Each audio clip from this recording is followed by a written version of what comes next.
उसके लिए नाम डिसाइड नहीं कर पा रही हूँ, तो मेरी आपसे रिक्वेस्ट है कि आप उसके लिए कोई शुभ नाम बता दीजिए। तो 2 साल का हो गया, अभी क्या नाम से बुलाते हैं? अभी उसको प्यार से लड्डू लड्डू बोलते हैं। लड्डू? तो फिर उससे लड्डू गोपाल कह दो, गोपाल नाम रख दो। लड्डू है गोपाल हो जाएगा, नाम गोपाल रख लो। गुरुजी बोलते हैं कि मतलब भगवान के नाम नहीं रखना चाहिए। अरे राम राम राम राम राम, कौन बोल रहा था? तो टॉनी रख लो, टॉनी, टॉमी, टॉमी रख लो। नो गुरुजी। फिर भगवान के नाम गोपाल तुम्हें अच्छा नहीं लगा तो टॉमी रख लो, शेरू, शेरू। नो गुरुजी, अच्छा लगा है। फिर लोग कहते हैं ना वो अज्ञानी है भाई। भगवान का नाम, अजामिल के बेटे का नाम नारायण था, तो मरते समय उसको अपने बेटे का नाम मुंह से निकला, बुलाया बेटे को था, चूंकि नारायण नाम मुंह से निकल आया तो उसका उद्धार हो गया। भगवान का नाम से ही नाम रखना चाहिए बच्चों को। अब गोपाल नाम रखोगी तो दिन भर गोपाल गोपाल भगवान को याद करो। जी गुरुजी। गुरुजी, मैं चाहती हूँ कि आप उसको अपना आशीर्वाद दे दीजिए ताकि वो भी बड़े होके आपके जैसे समाज सेवा बन सके। बिल्कुल बिल्कुल, आशीर्वाद देंगे। दो बच्चे को ले उठाओ बेटा, बच्चे को उठा लो इस तरफ। राधे राधे गुरुजी। जी गुरुजी, मेरा एक क्वेश्चन था। बोलो। ये मेरा भाई है, बहुत ऊधम करता है। ऊधम करने दो बेटा उसको। अरे तो वो गुस्सा भी होता है ना जल्दी बातों में। कोई बात नहीं बेटा, गुस्सा ना हुआ करो। हाँ, हमारी श्रीमती उर्मिला दाहिया जी हैं, आपने स्कूल गुरुकुल के लिए 11,000 रुपये का सहयोग किया है, मझौली से आप हैं। और पूर्व यजमान जबलपुर कक्षा में जो हुई थी, कुलदीप सैन जी यहाँ सदर से पधारे हमारे भैया, बहुत बहुत स्वागत। कैसे हैं भैया? बहुत बहुत अभी मिलेंगे। ये गोपाल जी, वाह, खुश रही खुश रही।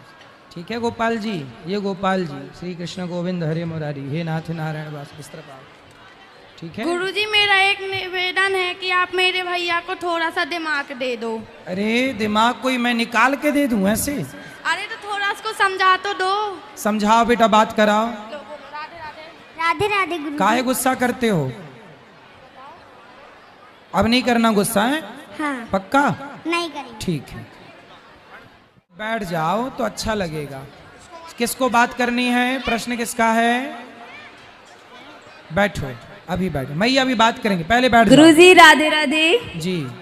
मेरा एक छोटा सा प्रश्न था आपसे कि हम लोगों के साथ जितना ही अच्छा करते हैं, लोग हमारे साथ बुरा क्यों करते हैं? करने दो बुरा, आप अच्छा करते रहो। हाथी चला बाजार, कुत्ते लगे 1000। हाथी निकलता है तो कुत्ते भौंकते हैं, भौंकने वालों पे ध्यान ना दो, मन लगा के काम करते रहो। तो फिर सब यही बोलते हैं ना कि भगवान देख रहा है सब कुछ, सब तो देख फिर रहे। ये क्यों नहीं देखता कि लोग हमारे साथ बुरा कर रहे हैं? भगवान की लाठी जब चलती है, कहते हैं ना ईश्वर की लाठी में आवाज नहीं होती, तो थोड़ा सब्र रखो। ईश्वर सबको लाठी लगाते हैं जो गलत करता है। जी राधे राधे गुरुजी।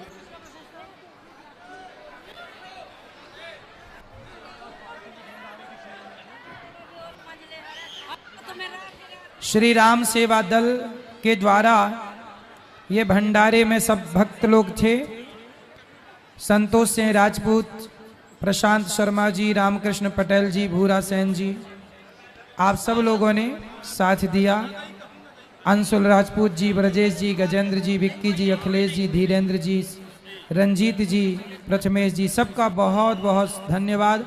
आप सबने सहयोग किया, खूब खूब धन्यवाद। बोलो, आएंगे ना, अभी बात करेंगे, थोड़ा सब्र तो रखो। गुरुजी राधे राधे।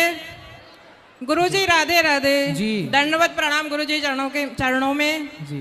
गुरुजी, बस मेरा एक ही प्रश्न है, पूजन करने में जो एकाग्रता भंग होती है उसके लिए आप ऐसा कुछ बताएं कि हम कहीं भटके ना और हम प्रभु के चरणों में हमेशा लगे रहें, यही प्रार्थना है आपसे।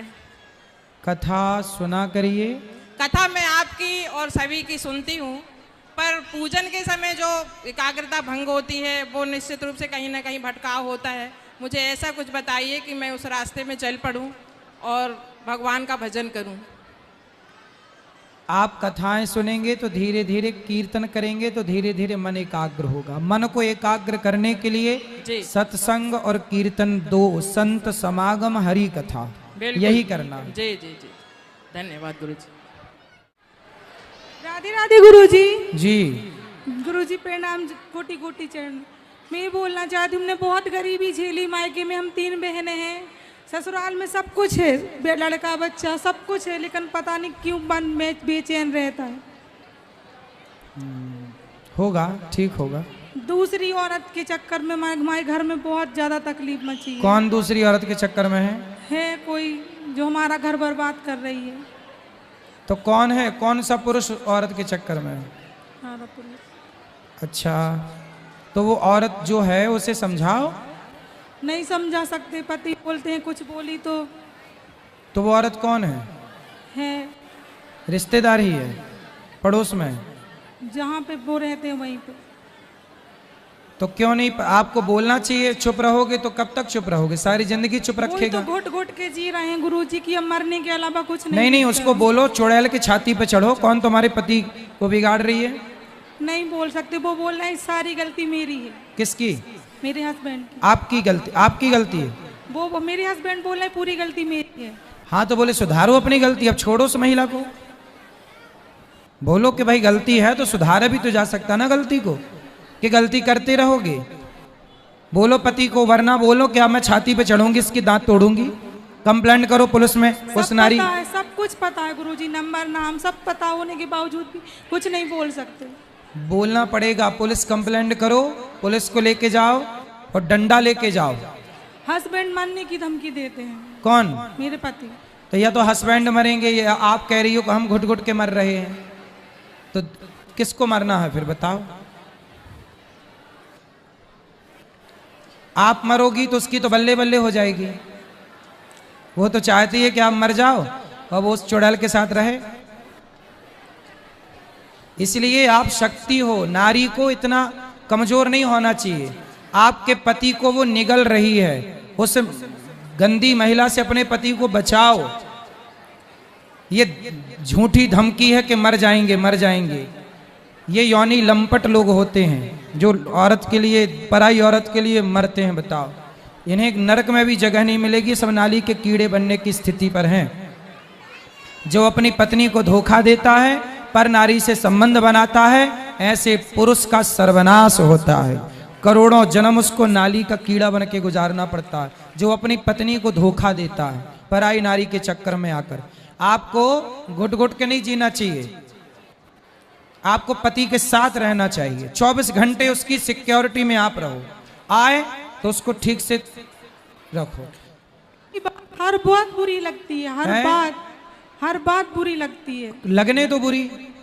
भाई जब घाव होता है, फोड़ा होता है, तो डॉक्टर चीरा लगाता है तो दर्द तो होता ही है, लेकिन चीरा में दर्द होता है पर बाद में आराम भी मिल जाता है। तो बीमारी है उसे ठीक तो करना पड़ेगा। पे जितने भी व्यक्ति तो आपको 24 घंटे पति का साया बन के रहना है, पति के साथ। नहीं रह सकते गुरुजी, वो ड्यूटी करते हैं, मैं घर ससुराल में रहती हूँ। नहीं तो आप जहाँ पति की ड्यूटी वहीं रहो।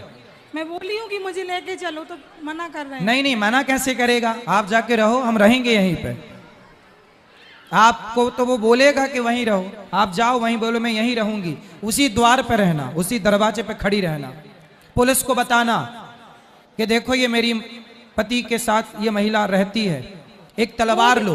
वो भी शादीशुदा है गुरुजी। एक तलवार लो, पहले पुलिस को बताओ, सरकार को देखो कि मैं तलवार ले रही हूं, सरकार आप पुलिस मेरी सहायता करे। नहीं तो फिर झांसी की रानी बनना ही पड़ेगा। आर या पार, क्या करोगे फिर? या फिर मरो, क्या करो फिर? पुलिस को बुलाओ, बताओ कि देखो आज मैं तलवार उठाने के लिए मजबूर हूं। अब बताओ, पुलिस सरकार सहयोग कर रही है, प्रशासन नहीं, तो आपको झांसी की रानी बनना ही पड़ेगा अपने पति की रक्षा के लिए। और मैं कहता हूं हर नारी जिसका पति पर नारी के चक्कर में पड़ जाए उसे यही कार्य करना चाहिए। पुलिस को सूचित करो, बताओ, वरना उस डायन की छाती पे चढ़ो। यही करना पड़ेगा। और कोई रास्ता हो तो आप बताओ फिर मुझे। ससुराल वाले बोलते हैं बच्चों को देख के रहो, घर को देख के रहो, एक न एक दिन सब ठीक हो जाए। अरे कैसे ये नालायक लोग ठीक होंगे? ये आज एक स्त्री के चक्कर में है, कल को दूसरी मिल जाएगी, तीसरी मिल जाएगी। ये कभी सुधरने वाले हैं? ये लोग सीधे क्या बातों के, कुछ लोग बातों से नहीं लातों से ही मानते हैं। ये लतखोर लोग हैं, इन्हें अच्छी लातें चाहिए छाती पे। ये तब सुधरेंगे नालायक। मुझे मिले तो मैं उल्टा लटका के मिर्ची का धुआं दूं इन लोगों को, और 100 जूता सवेरे 100 जूता शाम। ये सब जूता खा के सुधरने वाले लोग हैं। पराई नारी के चक्कर में जो आदमी पड़े ना, उसे 100 जूता सवेरे मारो 100 शाम को। क्यों जी, कितने लोग मेरी बात से सहमत है? ये लतखोर होते हैं। बताओ, एक घर बसा बसाया घर उजाड़ दिया ना एक महिला ने। ना ऐसी औरतों को रहने की जरूरत है इस धरती पर, ना ऐसे मर्दों को। ऐसे लोगों को मर जाना चाहिए जो पर नारी और पर पुरुष के चक्कर में पड़े हैं।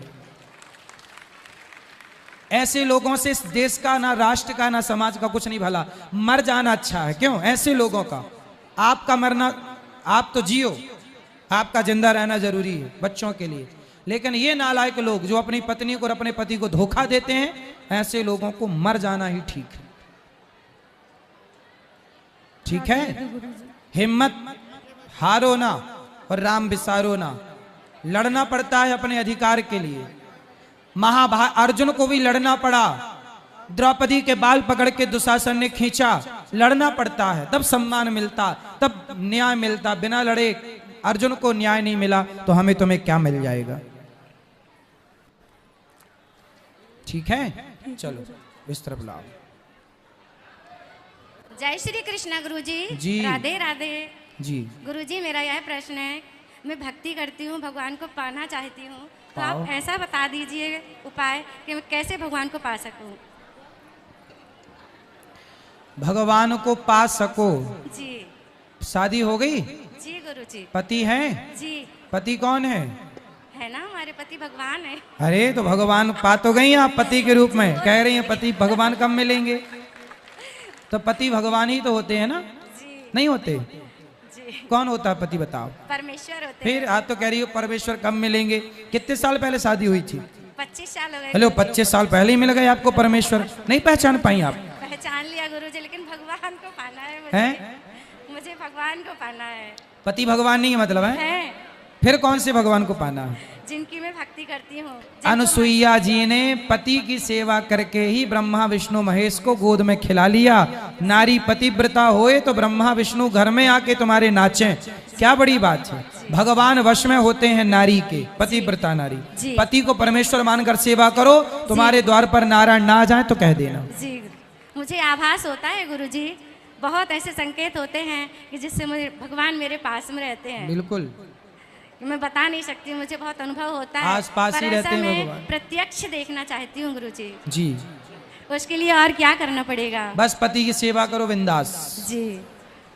आशीर्वाद चाहती हूँ गुरुजी, मेरे पूरे परिवार पर आशीर्वाद रहे। खुश रहिए। यहाँ दो बात करो, यहाँ ये बेटा बात कराओ, यहाँ बैठो, मैं ये सब बैठो।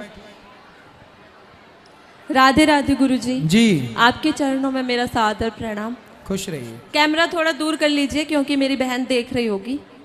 नहीं बहन तो देखेगी कैमरा तो। नहीं, वो जो मैं आपसे पूछने वाली हूँ ना, उससे उसको थोड़ा ज्यादा दुख होता है। अच्छा जी।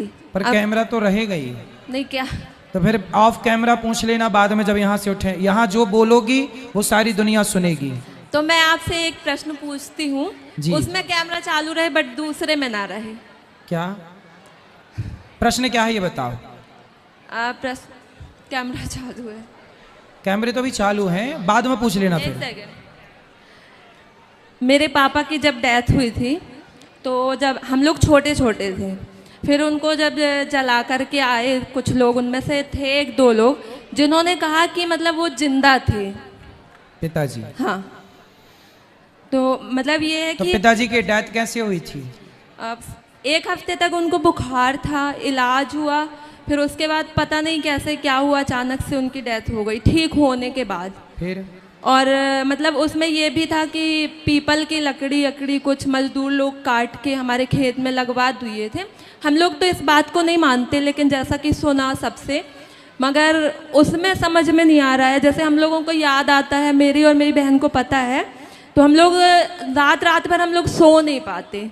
प्रश्न क्या है मेरे से, क्या पूछना? कि जिंदा थे, जिंदा रहते हुए, मतलब रात भर तो वो ऐसे मृत शरीर पड़ा रहा हम लोग के सामने, है ना। सुबह जब उनको ले जाया गया, जला के आ गए, उसमें से कुछ लोगों ने कहा कि मतलब जिंदा ही जला दिया गया, वो जिंदा थे। तो आप लोगों ने उनका इलाज नहीं कराया था? वो एम्बुलेंस में थे, ऑक्सीजन बंद हो गया, जो उसमें डॉक्टर था उसने कहा कि ख़त्म हो गए। अच्छा, डॉक्टर ने कह दिया कि खत्म हो गए। हाँ और वो फिर रात भर घर में रहे भी? हाँ। तो रात भर जब थे तो शरीर में कोई मूवमेंट नहीं हुआ, कोई हिलना डुलना, सांस आप लोगों ने चेक नहीं की चल रही है कि नहीं? नहीं, कुछ नहीं, ऑक्सीजन बंद हो गया था भाई चलो, और रात ऑक्सीजन भर बंद- भी कुछ नहीं हुआ। तो जब रात भर कुछ नहीं हुआ तो फिर वो मृत्यु ही थी ना? आपको ऐसा क्यों लग रहा कि वो जिंदा थे? क्योंकि मतलब हमको नहीं लग रहा, बस उन लोगों ने बोला कि ले जाते टाइम जैसे कुछ झाड़ियाँ आड़ियाँ की कुछ खरोंच लगी पैर में, उसमें से मतलब खून निकलने लगा। किसका? मेरे पापा के। हाँ तो खून तो निकलेगा ना भाई, मरा हुआ आदमी उसका खून तो कुछ समय तक खून ही रहता ना, पानी बनने में टाइम लगता है, तो खून लाल निकला, इसमें कोई आश्चर्य नहीं है। तो मतलब उन लोगों ने जो बोला वो अब पता नहीं सही बोला कि झूठ बोला। जब आपके पास रात भर थे तो वो मृत्यु थी तब तो थे नहीं, हिलते डुलते कुछ जान होती तो, या फिर एक दो डॉक्टरों को और दिखा के कन्फर्म कर लेना था आप लोगों को। अब तो जो बीत गया उस पर तो कुछ कर नहीं सकते। नहीं, उसमें कुछ नहीं कर सकते, लेकिन जैसे हम लोगों को ध्यान आता है तो मतलब 2-4 दिन तक तो माइंड कितने डिस्टर्ब साल हो के थे जाता है। पिताजी आपके? 51। 51। तो एक दो डॉक्टरों को दिखा लेना था।